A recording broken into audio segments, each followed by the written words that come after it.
सुंदरपुर गांव में किशन अपनी पत्नी और मां के साथ रहता था। जीवन यापन के लिए किशन बाजार में मैगी वाले पकोड़े का ठेला लगाता था। घर में उसकी पत्नी उसके ठेले के लिए सारा सामान तैयार करती थी। किशन के मैगी वाले पकोड़े पूरे गांव में फेमस थे, क्योंकि किशन पकोड़े बनाने के लिए शुद्ध बेसन का इस्तेमाल करता था। अरे भाई किशन, ज़रा 5 प्लेट पकोड़े पैक कर देना, क्योंकि आज मेरे घर मेरे सास ससुर आए हैं और मेरी पत्नी ने सिर्फ तुम्हारे यहाँ से ही पकोड़े लाने को कहा है, क्योंकि पूरे गांव में सिर्फ तुम ही इतनी स्वादिष्ट पकोड़े बनाते हो, वो भी मैगी वाले।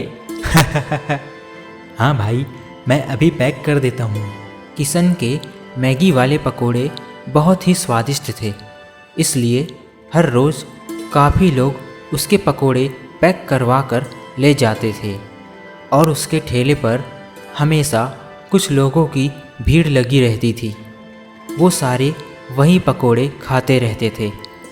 फिर एक ग्राहक किशन के पास आकर कहता है, वाह किशन, तुम्हारे मैगी वाले पकोड़े की खुशबू हर रोज़ मुझे तेरे ठेले तक खींच लाती है। हाँ भाई, बात तो तुमने बिल्कुल सही कही। किशन के पकोड़े की बात ही कुछ अलग है। अरे बस बस, आप सब मेरी और कितनी तारीफ़ करेंगे। अरे नहीं भाई किशन, तुम तारीफ के काबिल हो। वैसे किशन, तुमने इतनी अच्छी मैगी वाले पकोड़े बनाना कहाँ से सीखा? मैंने ये सब अपनी माँ से सीखा है। हम जब दूसरे गांव में थे तब मेरी माँ पकोड़े का ठेला लगाती थी, तो मैंने मैगी के साथ पकोड़े बनाने का सोचा। तब से मैं यहाँ मैगी वाले पकोड़े का ठेला लगाता हूँ। किशन सभी को पकोड़े दे देता है और सभी ग्राहक उसके ठेले के पास खड़े होकर पकोड़े खाते हैं। कुछ देर बाद उसके ठेले पर उसका दोस्त लंकेश आता है। किशन, ज़रा 3 प्लेट पकोड़े पैक कर दे।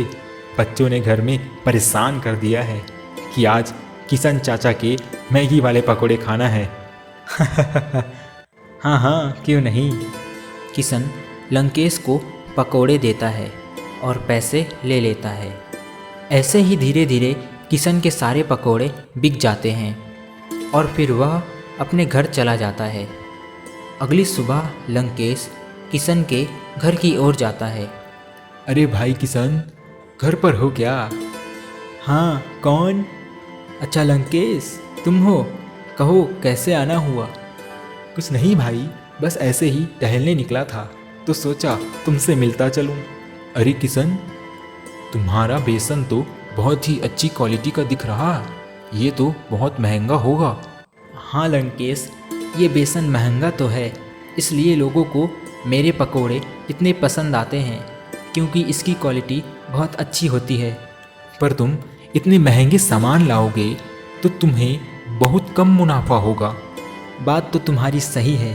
तुम्हें शायद पता नहीं, नीली पहाड़ी की ओर हर रविवार को बाजार लगता है। वहाँ से तुम्हें कम दामों में बेसन और सारा सामान मिल जाएगा। तुम्हें वही इस्तेमाल करना चाहिए। पर इससे तो मेरे पकोड़े का स्वाद बदल जाएगा।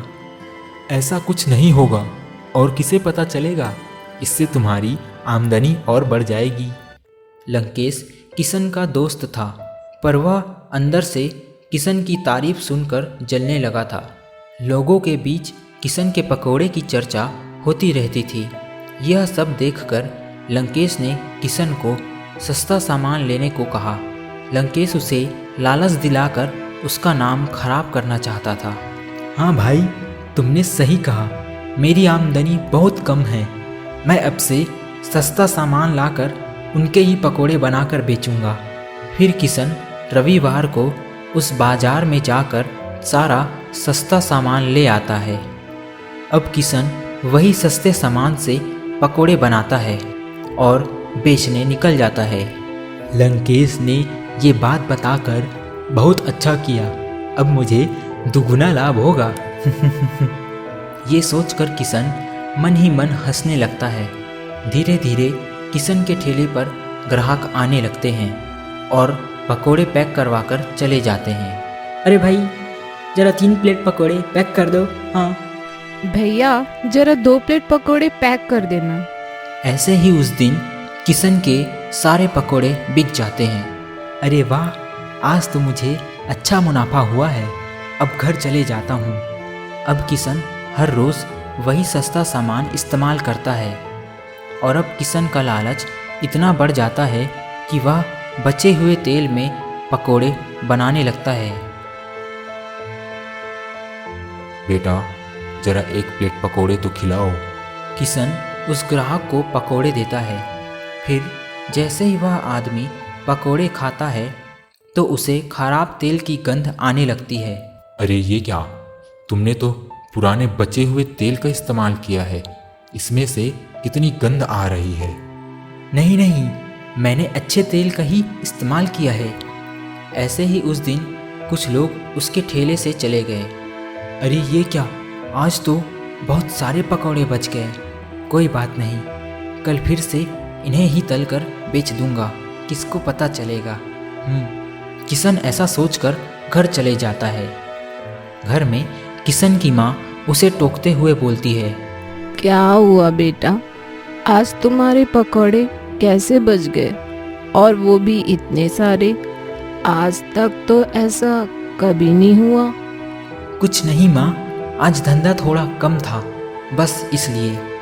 किशन की माँ जैसे ही पकोड़े की टोकरी से कपड़ा हटाती है तो उसमें से गंध आने लगती है। किशन, ये क्या है? पकोड़े में से इतनी गंध क्यों आ रही है? तुमने पुराने तेल में ही पकोड़े बना दिए और अब तुम चने की दाल भी नहीं लाते और तुम्हारा बेसन भी कुछ ठीक नहीं लगता। माँ, जो बेसन हम पहले इस्तेमाल करते थे वो बहुत महंगी थी, इसलिए मैं दूसरे बाज़ार से बेसन लाता हूँ, क्योंकि पहले वाले सामान से हमें ज़्यादा मुनाफा नहीं होता था। बेटा, इतना लालच ठीक नहीं है। तुम जितना कमाते थे वही पर्याप्त था। ये सब बंद कर दो, नहीं तो कोई बड़ा नुकसान हो जाएगा। अरे माँ, ये सब मैं हमारे परिवार के लिए ही कर रहा, आप चुप रहिए। ये बोलकर किशन अपने कमरे में चला जाता है और अगले दिन किशन फिर निकल जाता है। उस दिन गांव के मुखिया किशन के ठेले पर पकोड़े खाने आता है। किशन, जरा 1 प्लेट पकोड़े खिला दो। जी मुखिया जी, अभी देता हूँ। फिर किशन के पकोड़े खाते समय मुखिया को पुराने तेल की गंध आने लगती है।